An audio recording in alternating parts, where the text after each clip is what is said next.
دیکھیے علماء یہ فرماتے ہیں کہ اگر کسی آدمی کو جو مستحق ہے اس کو ایک وقت میں اتنی زکوٰۃ نہ دو کہ وہ خود صاحب نصاب بن جائے.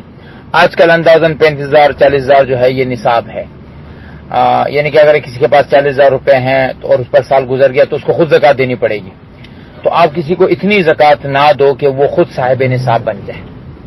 البتہ اگر کوئی آدمی مقروض ہے یا اس کی ضرورت جو ہے وہ بہت زیادہ ہے اور آپ اس ضرورت کے پیش نظر اس کو زکوٰۃ دینے چاہتے ہیں تو پھر آپ زیادہ زکوٰۃ بھی دے سکتے ہیں.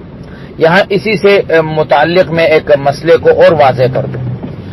بعض اوقات ایسا ہوتا ہے کہ ہم کچھ ساتھی ایسا کرتے ہیں کہ ہمیں کسی کے بارے میں معلوم ہوتا ہے کہ ان کی بچی کی شادی ہے یا بچی کی شادی ہے تو ہم ان کو جو ہے وہ زکوٰۃ کی رقم دیتے ہیں. اور ظاہر بات ہے کہ آج کل کے جس طرح کے حالات ہیں تو اس میں وہ رقم زیادہ ہوتی ہے.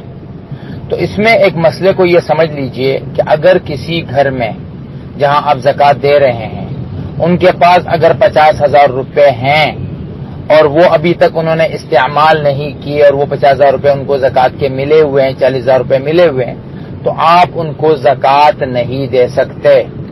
پہلے وہ پیسے خرچ کروائیے اس کے بعد پھر آپ ان کو زکوٰۃ دیجیے.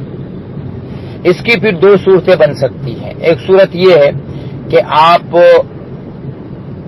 مثلا ایک آدمی وکیل بنے سارے زکوٰۃ دینے والوں کی طرف سے اور سب کے پیسے اپنے پاس جمع کرے 1,00,000 2,00,000 1,50,000 جتنے بھی ہیں پہلے اپنے پاس جمع کرے پھر وہ یکمش اٹھا کے اس گھرانے کو دے دیں تو زکوٰۃ ادا ہو جائے. لیکن اگر ہر آدمی نے الگ الگ 50,000 روپے دیے تو پہلے 50,000 روپے دینے کے بعد پھر اگلی رقم زکوٰۃ میں سے آپ ان کو نہیں دے سکتے. دوسری صورت یہ ہے کہ آپ ان کو یہ کہیں کہ آپ کو جو جو چیز چاہیے مثلا ان کو فرنیچر چاہیے ان کو کپڑے چاہیے آپ کو جو جو چیز چاہیے آپ جا کے ان چیز والوں کو وہ فرنیچر والوں کو بک کرائیے اور ان کو 5,000 روپے دے دیجئے. اب مزید 35,000 روپے آپ نے دینے ہیں تو آپ اس کے مقروض ہو جائیں گے. اب جتنے وہ مقروض ہوں گے اتنے قرضے کے بقدر آپ ان کو زکوٰۃ دے سکتے ہیں.